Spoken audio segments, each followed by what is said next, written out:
You won't believe which of these was my favorite for this month. So we're back to my reading update for the month of August, and I just thought I would recap everything that I managed to get through this month, and give you some little hints. So first up, I had the Villains books by Liana Brooks, which is part of the collection that I'm working through.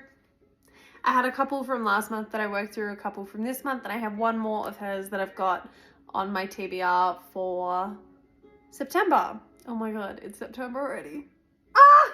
So we had Even Villains Go to the Movies, which is book 2, and Even Villains Have Interns, which is book 3. I haven't actually read book 1, but it honestly doesn't matter. So I think they are all connected, but you don't have to have read them in the series, or at least it did not affect my reading with it. So, tropes in this one is a dual POV, superheroes and villains love story with hidden identities. It's a short story, and honestly it had me hooked from chapter 1. I know I'm a bit of a biased reader when it comes to this because I love me a good heroes and villains story, and obviously with these being like superpower, supervillains and superheroes, I ate it up. Honestly, it was fast-paced without being too fast-paced, and it kept me guessing for most of it, which is honestly really, really good. So this one, Even Villains Go to the Movies, was a 4 out of 5 star read for me this month. And next. So, Even Villains Have Interns. I rated this one 3 out of 5 stars. Look, it kind of lost me a little bit. It was still really good, but I think the fast-paced hit from the second book, Even Villains Go to the Movies, it didn't have quite the same bite as the second one. It was still right into the action. I liked the ties to the last book without having to rely on having that for the story. It was good, it just didn't pull me as much. Still a really good quick read for those who love a good little novella, and the heroes and villains vibe. So, Inheritance by Lisa Forrest. I will admit this was probably my least favorite read for this month. This is a 3 out of 5 for me, mainly just on the premise. So I honestly expected for this one to be the one that I raced through and chewed into, but I got a lot of the writing and the way that it was set up, I got really easily lost. And I know I'm not the only one with this one. Certain events happen and it kind of felt like it jumped without leading the reader through how we got to that second thing. It felt a little slow at the start, too quick at the end, kind of disjointed, but the premise itself and the main character I was here for. So I struggled a little bit at times through this one. For me though, it was not a reread. This one was just at times hard to follow and a bit confusing. Has an amazing premise, but it really just wasn't for me. And alrighty, if you're thinking this was my favorite book this month, you would be surprised. It was good, don't get me wrong, I loved it. Was it the best thing I read this month? No, but it was definitely up there. Within These Wicked Walls by Lauren Blackwood. So this is a paranormal, grumpy sunshine. She's an exorcist. He's a immature, aloof, rich boy who owns the house she's got to exorcise. And yes, absolute yes. It had me from the get-go. The setup, the way the magic is built, the characters, I was just here for everything. So this was a 4 out of 5 star for me. So normally with our male love interests, we all love a good, morally grey, I would burn the world down for you kind of guy who's like shadow daddy vibes. We're all here for that on occasion. However, occasionally I do like seeing something a little different. And this, honestly for me, was it. So he is aloof, he's grown up alone, because he's lived in a cursed household with a cursed family his entire life.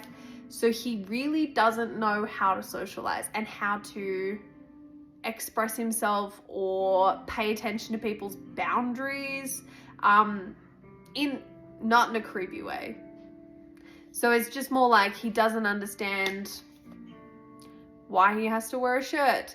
He doesn't really get why she doesn't respond to certain things that he wants to do when he's inviting her places, and she's a workaholic, so she's really not helping the situation. I do like, despite all this and despite how aloof and immature he comes across because of what his character made sense building,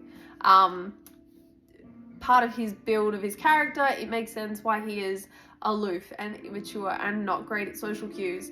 And she is really understanding of that once she learns of his past, and the way that the two of them work together to work through each other's walls and barriers and to communicate better.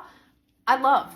The twists and turns of this were it, and the relationship she had with her surrogate father, I cried.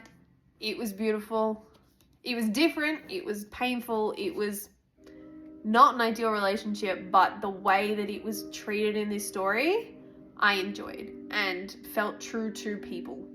And then I got to the end of this and discovered it was a Jane Eyre fanfic. Now, I haven't read Jane Eyre. I've heard things. I've been told to read it. I have not yet. I think it's actually on the TBR to come.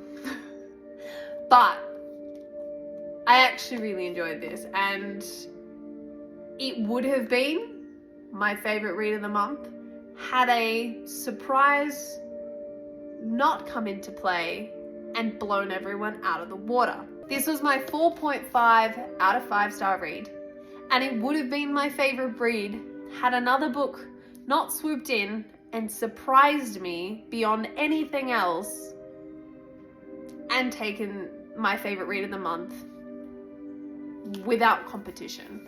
Now, this last read, my favorite read of the month, is probably going to shock a lot of people because it sure as hell shocked me.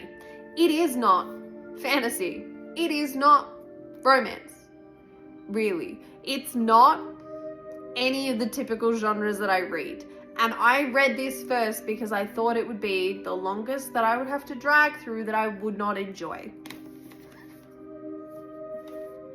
The Strays by Emily Bitto was one that I was gifted by my university because it won a Book of the Year award. It won the Stella Prize in 2015, and I was gifted it by my university because they were giving it away. And I don't say no to free books. But I kept it on my TBR, and I told myself this year I was going to read other genres. And other genres I have read, and you know what? I am very, very, very pleasantly surprised.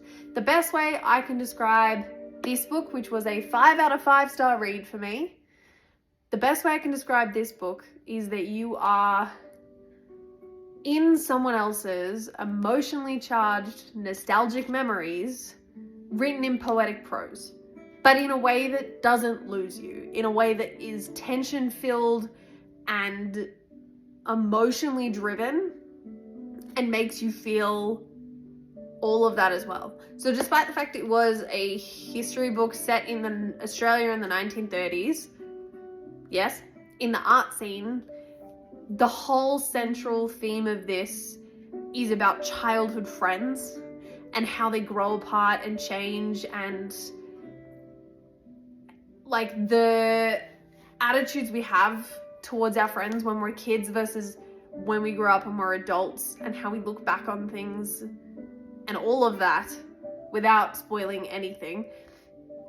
The childhood friendships we have and how they change and grow with us as we grow up, and how we view them as kids versus adults, and that whole thing is sticking true to time. It didn't matter that it was set in the 1930s. It felt just as relatable to me when I was a kid, and thought that my best friend when I was 5 would be my best friend for life, and that things would never change, and that we would grow up and have houses that backed onto each other and kids that would be best friends, and just how things change as you grow up and how people grow apart and all of the emotional charged crap that goes with that.